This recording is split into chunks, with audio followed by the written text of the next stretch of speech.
Question में हमें reason दे रहे हैं इन दोनों सेंटेंसेस के लिए।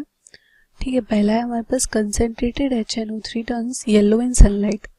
तो कंसेंट्रेटेड HNO3 येलो क्यों होता है सनलाइट में? सनलाइट में जो HNO3 होता है वो सनलाइट के एक्सपोजर की वजह से NO2 में कन्वर्ट हो जाता है, जिसकी वजह से इसका कलर क्या हो जाता है? येलो।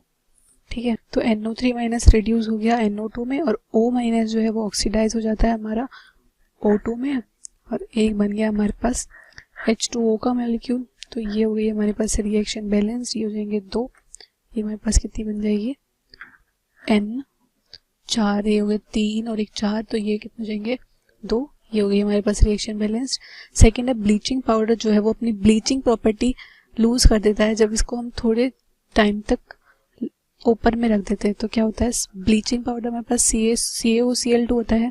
तो लॉन्ग टाइम तक जब हम इसे एक्सपोज करते हैं तो ये मॉइस्चर एब्जॉर्ब कर लेता है एटमॉस्फेयर में से, क्या बना लेता है Ca, हाइड्रोलिसिस कर लेता है, CaOH होल ट्वाइस बना लेता है, जो Cl2 है वो हमारी रिलीज हो जाती है। तो Cl2 की वजह से हमारा ब्लीचिंग एक्शन होता है, तो ये रिलीज हो गई, तो ब्लीचिंग प्रॉपर्टी क्या हो जाती है, डिक्रीज हो जाती है। इसको अगर हम बैलेंस करें तो हमारे पास 2H ये रिएक्शन बैलेंस्ड है। तो हमें क्वेश्चन में रीज़न देना है। फर्स्ट पार्ट में ये बोल रहा है कि हम H2SO4 और सोडियम ब्रोमाइड के रिएक्शन से HBr नहीं बना सकते। ठीक है, तो इस पार्ट में क्या होगा, अगर हम फर्स्ट पार्ट देखें तो ये जब हम H2SO4 और NaBr का रिएक्शन कराते हैं, ठीक है, तो Br माइनस जो है वो एक अच्छा रिड्यूसिंग एजेंट होता है और H2SO4 भी एक बढ़िया ऑक्सीडाइजिंग एजेंट होता है। तो यहाँ पे क्या होता है कि Br माइनस से Br2 में कन्वर्ट हो जाता है। ठीक है, ब्रोमीन का हो जाता है ऑक्सीडेशन। ठीक है ना, ब्रोमीन -1 से 0 में चला जाता है और ब्रोमीन का क्या हो जाता है, ऑक्सीडेशन हो जाता है।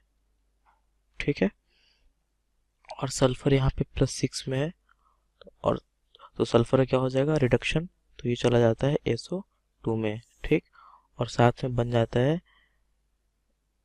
NaHSO4 और वाटर।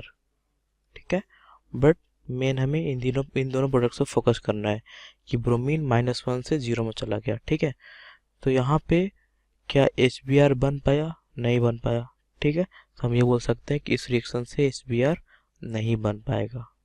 ठीक है, क्योंकि Br- एक बढ़िया रिड्यूसिंग एजेंट है और H2SO4 एक अच्छा ऑक्सीडाइजिंग एजेंट है। ठीक है, इसमें अब पार्ट 2 देखते हैं अगर अपन, तो पार्ट 2 में ये बोल रखा है कि हाइपोक्लोरस एसिड के सॉल्यूशन में जब हम लिटमस पेपर को डिप करते हैं, ब्लू लिटमस पेपर को डिप करते हैं, तो पहले ये रेड टर्न होता है और फिर डिक्लराइज हो जाता है। ठीक है, तो हमें पता है कि HOCl यानी कि हाइपोक्लोरस एसिड। ठीक है, हाइपोक्लोरस एसिड। ठीक, तो सबसे फास्टेस्ट रिएक्शन होता है एसिड बेस रिएक्शन, ये अपन को पता है। ठीक है, खैर हमने क्या किया, इस सॉल्यूशन में लिटमस पेपर को डीप किया, ब्लू लिटमस पेपर को डीप किया, और हमें ये भी पता है कि acid turn blue litmus to red.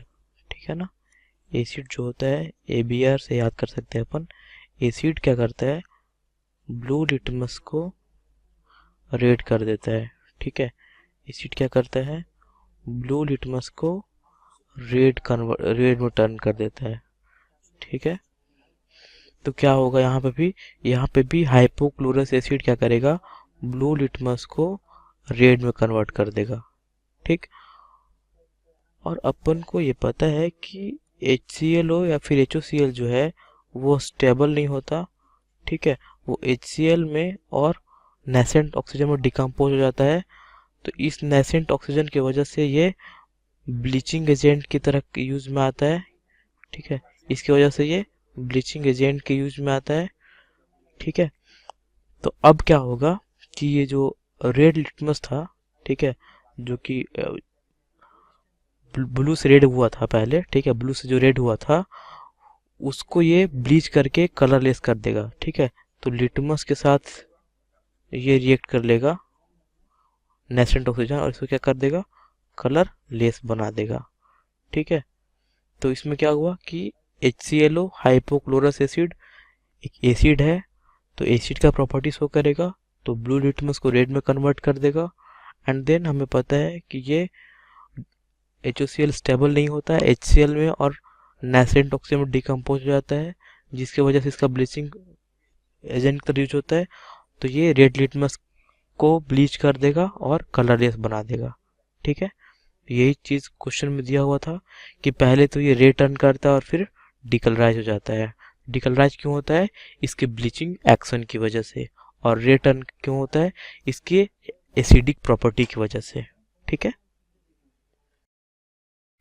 Question हमें बैलेंस्ड केमिकल इक्वेशन लिखनी है फॉर द प्रिपरेशन ऑफ, पहला है bleaching powder from slack lime. तो स्लेक लाइम होता है हमारे पास CaOH होल ट्वाइस, इसको जब हम क्लोरीन पास करते हैं तो क्या बनता है हमारे पास CaOCl2 प्लस H2O रिलीज होता है। तो ये क्या होता है हमारे पास ब्लीचिंग पाउडर।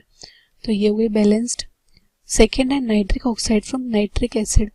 तो नाइट्रिक एसिड को हम रिड्यूस करके बनाते हैं नाइट्रिक ऑक्साइड। तो रिड्यूस करने के लिए हमें कुछ ऑक्सीडाइज करना पड़ेगा, तो हम कोई भी मेटल ले लेते हैं, लेट से कॉपर।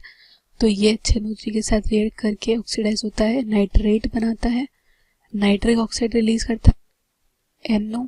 इसको बैलेंस अगर हम करें तो 2 HNO3 तो हमें इसके लिए चाहेंगे, और ये हमारा ऑक्सीडाइज हो रहा है +1 से +2, तो इसके हम 2 से मल्टीप्लाई करेंगे तो ये 4, तो ये भी हमारे पास 4 होगा, सॉरी ये हमारे पास 2 होगा, 2 क्योंकि इसमें लगे हैं। अब इसको हम देखें तो +5 से +2 में जा रहा है, तो इसको मल्टीप्लाई करेंगे 3 से। अब अगर हम यहाँ पे H2 डालेंगे तो अब हमें H बैलेंस करने हैं। तो H कितने इस साइड पे हमारे 1 है, सॉरी यहाँ पे 4 हैं, और यहाँ पे कितने हमारे पास 1 भी नहीं है, तो 2 वाटर के मॉलिक्यूल्स लगेगा। अगर अब ऑक्सीजन देखें तो 2 और 2 4, और ये कितने हो गए 4, ये कितने हो गए 6 3 18 4 22, इस साइड पे कितने हो गए 12। तो गड़बड़ कहाँ हुई है, हमने माना कि दो तो हमारा ऑक्सीड रिडक्शन के लिए लिया हमने, और 2 हमने लिए नाइट्रेट के लिए। तो नाइट्रेट के लिए हमें कितने लेने पड़ेंगे, 3 और 2 6, तो ये हो जाएंगे टोटल 8। तो अब ये रिएक्शन हो जाएगी बैलेंस्ड, 3 8 3 2 2। तीसरा है क्लोरीन फ्रॉम सोडियम क्लोर। तो ये रिएक्शन क्या होती है, क्लोरीन हमारा H2SO4 के साथ रिएक्ट करता है, मतलब एसिडिक मीडियम में रिएक्ट करता है MnO2 से। MnO2 हमारा MnSO4 Cl2 बना लेता है। हमारी क्या हुई है, डिस्प्लेसमेंट रिएक्शन, मतलब MnSO4 plus Cl2 plus Na2SO4 बनता है। ठीक है, Mn हमारा क्या हो गया, रिड्यूस हो गया, क्लोरीन हमारी क्या हो गई, ऑक्सीडाइज हो गई। इसको हम रिडॉक्स बैलेंसिंग मेथड से अगर बैलेंस करेंगे तो ये हमारे पास 2 लगेंगे, एसिडिक मीडियम के लिए हमें H2SO4 चाहिए, 2 लगेंगे, और ये हमारे पास बन जाएगा वाटर मॉलिक्यूल्स 2H2O। तो ये हो गई reaction balance. Welcome to Doubtnut. In this question, ask about the anhydrous aluminium chloride is prepared by. Anhydrous chloride is the dimer of aluminium chloride. It is Al2Cl6. It is prepared by when reaction of aluminium react with dry HCl, then it is produced Al2Cl6. It is anhydrous aluminium chloride, AlCl3, and here takes 2 and here also takes 2, and then it is here takes 3, here takes HCl which is dry, and here takes it is 6, then it is 3H2 will be liberate as gas.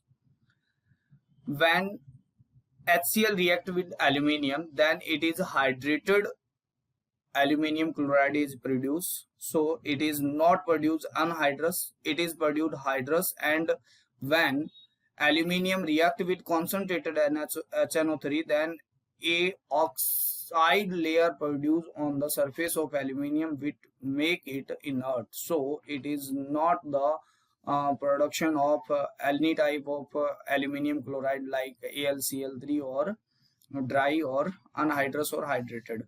When Al2O3 react with diluted HCl, it is diluted HCl, then it is produce AlCl3 and H2O. So, but here it is hydrated aluminium chloride, not anhydrous aluminum chloride. Here takes 2, then here takes 6, and here takes 3, then it is the balanced chemical equation. So this is not A, B is the correct option. A is not, C is not, and so not. Thank you. Have a nice day.